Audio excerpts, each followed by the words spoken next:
So I started using this build and I just can't put it down. But more importantly, it opens up a discussion we've been having in the community around rifles. So I've been using the SVD a lot in season 3. It had me thinking that, hey, this is what our rifles should be playing like. So today I'm gonna be showcasing 3 quote unquote rifle builds, and we're gonna have a discussion about how to get rifles to where they need to be. Because once upon a time, rifles were king in this game, and now? And if you don't know, now you know. When it comes to a traditional rifle build in the Division 2, this is basically what it looks like. You've all seen it. Many of you have actually run it. And you can make whatever tweaks to this or that you want to. But for the most part, you're gonna see the Fox's prayers because of that damage to targets out of cover and rifle damage with crits. And then you're gonna see vigilance on the backpack with crits. And then you're gonna see the contractor's gloves for that damage to armor. And then you might see a Providence or a Cheska or a Grupo chest piece here. Even an Araldi for that pristine example or perfect focus talent. Or you got glass cannon. And that's basically it for rifles. Maybe braced, but not much in the talent pool for rifles. And for the holster, you have some options, but the Picaro is nice because you get a little bit of armor with that. And the Coyote really helps with crits because you're playing between 0 and 25 plus meters. The best rifle in the game, hands down, is the M1A when it comes to just DPS power, but there's a little bit more to it. It's not the strongest rifle in the game. That would be the 1886, but this is best in this class for DPS. The M1A, that is, and then you have the CQB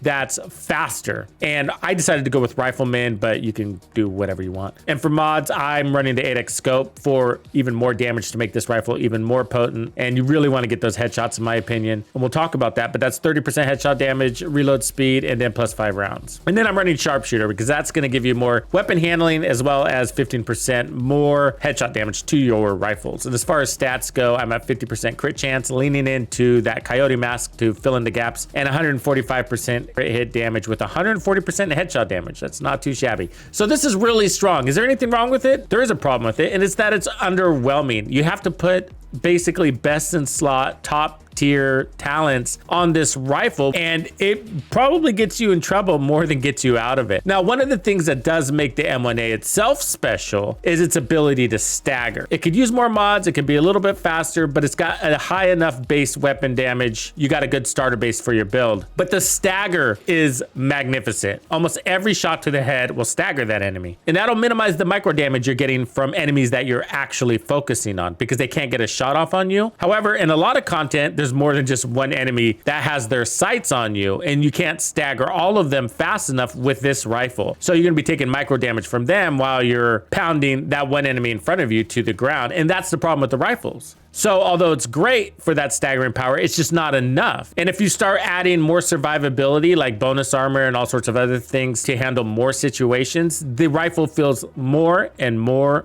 underwhelming. Now let me show you this SVD build. So the SVD is not actually a rifle, it's a marksman. It's in the MMR class. I've been using it a lot in season 3 because as part of Project Resolve, they buffed the SVDs as well as a lot of the brand sets that support the MMR class. And that's given the SVD the ability to chain kill. And I'm finding that the SVD sits really nicely between where the rifles are today in the Division 2 and our traditional snipers. And so I was like, hey, this is how our rifles should be performing. And so what separates the SVDs from the other marksmen that we have in this game is the bolt action. The SVD doesn't have it, so you can stay in scope the whole time, minimizing your target acquisition time. However, the difference between the SVD and rifles is the handling. So if you look at your crosshairs, how long they stay open and compared to rifles, it's a lot longer than the rifles. And so that means you're gonna be missing more shots with the SVD, but because you can throw out those shots faster due to its really high RPMs, you can spam the trigger on the head, throw out 3 or 4 shots, and you're gonna land 2 or 3 of those. Now, because you're spamming on the head, that returns a headshot kill, and then you can carry that forward to the next target. So even if you're not chain killing, that first shot is gonna be so strong, you're only gonna need 1 or 2 shots spammed on the head again on the next enemy, and then you get a rinse and repeat. And so every target you face is gonna be a 2-3 shot kill. And what's also cool is the SVD is also great at staggering, but because it's a faster shooter, you can eliminate that enemy and move on to the next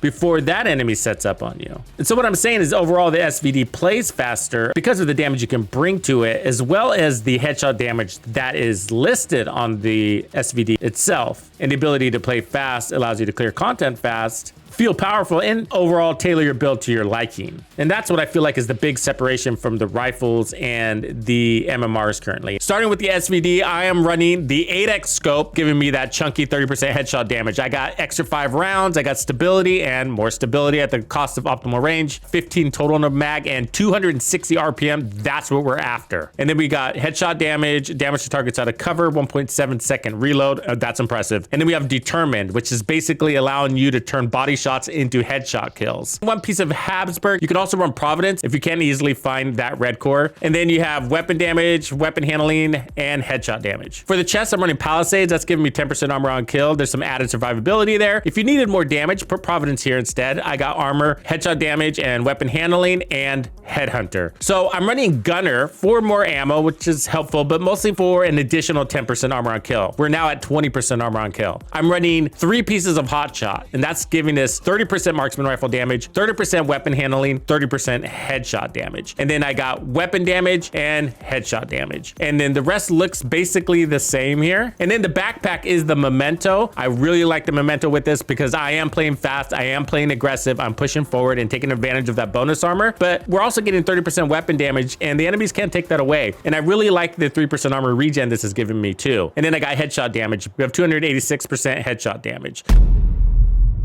Okay, so now let me show you this build. So this is a rifle build that I forced into a gear set so that it can clear content faster. When it comes to clearing content fast, it's not just about power. It's also about that added survivability. So to say it simply, it's fast time to kill and fast time to heal. You need both of those elements. Otherwise, what happens, just like that traditional rifle build that I was running in the beginning, you take a lot of micro damage, and that's going to stop you from time to time, forcing you into an armor kit, or worse, kill you. And that traditional rifle build also requires perfect gameplay, which is a lot to ask in the Division 2 when bullets are rounding corners or flat out going through cover. So one of the things that we've discussed in live streams and other videos is that, hey, well, what the rifle class needs is an actual gear set tailored to it. What I'm doing here is sort of demonstrating that by forcing the rifle into a gear set that we already have, which is Hunter's Fury. And I've tailored it and tweaked it and set it up so that it can clear content fast by eliminating targets extremely fast and also healing fast. And of course, Hunter's Fury provides that staggering effect. Of course, because we're forcing the rifle on a gear set that's not intended for it, there are some mechanics involved, such as getting your first shot kill with a stronger weapon like the TAC 50 or the Nemesis or the Model 700, and then switching to your rifle and carrying over that Headhunter buff from that point forward. Now I'm using Determined on the rifle, so that enables us to go to the body or the head and eliminate that target, even elites, which is super, super cool. It actually, I totally recommend this build. So for this one, I'm using the same rifle with the same mod. That's right, the classic M1A. I got the 8x scope, I got 5 rounds, and I got reload speed here. I'm running damage to targets out of cover, and I still have Determined. But now we're able to chain kill and carry that. So the gear set that I paired it up with is Hunter's Fury. We don't care about shotgun damage, but we do care about that 20% armor on kill. Remember, fast time to kill, fast time to heal. Apex Predator gives us 20% amp damage within 15 meters. So I am trying to play within that range for the most part. And then you get the status effect of Disorient when you kill somebody. Weapon damage and headshot damage is the equation there. Everything basically looks the same. Unfortunately, you got to put all weapon damage here, but that's okay because we got really good armor on kill. And the chest piece is 1 piece of Palisades. I roll it to a red core, and then I optimize headshot damage. It's not perfect. I wish I had weapon handling there, but it's okay. Headshot damage and then Headhunter. So this is important. You need to make sure you have 150%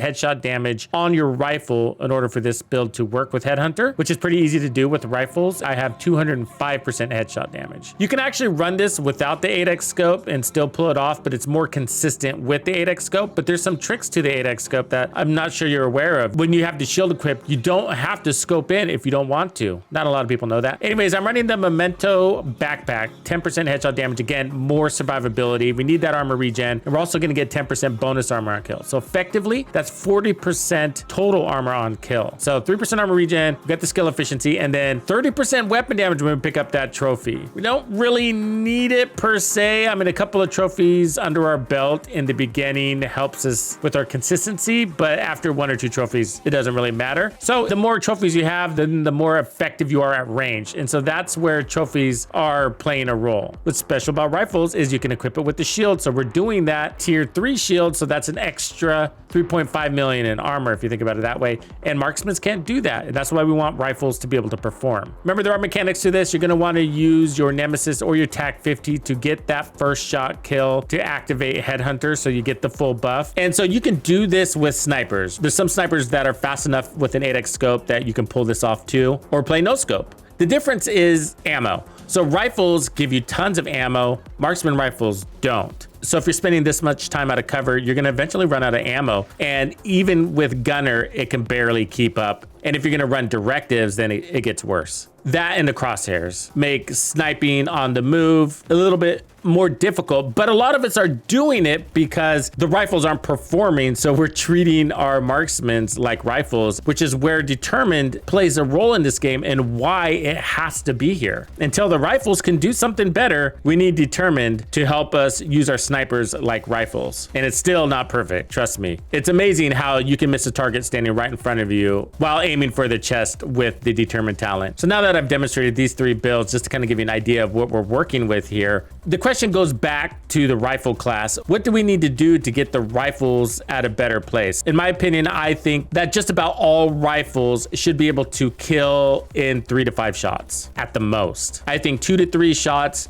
with the ability to work up to chain killing should be a possibility with rifles. And if not, then perhaps we need a middle class. Maybe we have rifles, maybe we have marksman rifles, and then we have snipers. And by doing that, maybe we can get the marksman rifles to be able to work up to 2 to 3 shot kill and then chain kill once they've earned it, and be able to do that in close quarters combat where the snipers are going to be more long range. But I think the MMR class is a great example of how things went right. To get more users to adopt the class, we need something along those procedures for the rifles. It started with new talents in a gear set dropping in a single season for that weapon class. So we got Hotshot and Determined in the same season. We got Habsburg later, and then they buffed Habsburg. And so I think we need something like that for rifles. And Project Resolve didn't even really touch rifles. And so the rifles, I do think, need rebalancing. I mean, people are hardly using the M1A Classic anymore or the CQB, and they're really powerful. The Vindicator came in as basically rubbish. So a gear set is due for rifles. Is it possible that we're gonna get that in the next season? And if so, what does that rifle gear set look like? Love to hear your thoughts on this. What do you guys think it'll take to get the rifles to perform and shine as a class? Thank you for hanging out with me today. My name is TuxedoBandido, and this was another episode of The Division 2. If you found this video helpful, subscribe, like, and turn on notifications to ensure you don't miss out on the fantastic experiences waiting for you in The Division 2. And if you like builds like this, check out the recommended build video I have here for you. If you have anything you want to see covered, be sure to let me know in the comments below. And thank you to all the channel members and donors who make everything possible. Tux Nation wouldn't be without you.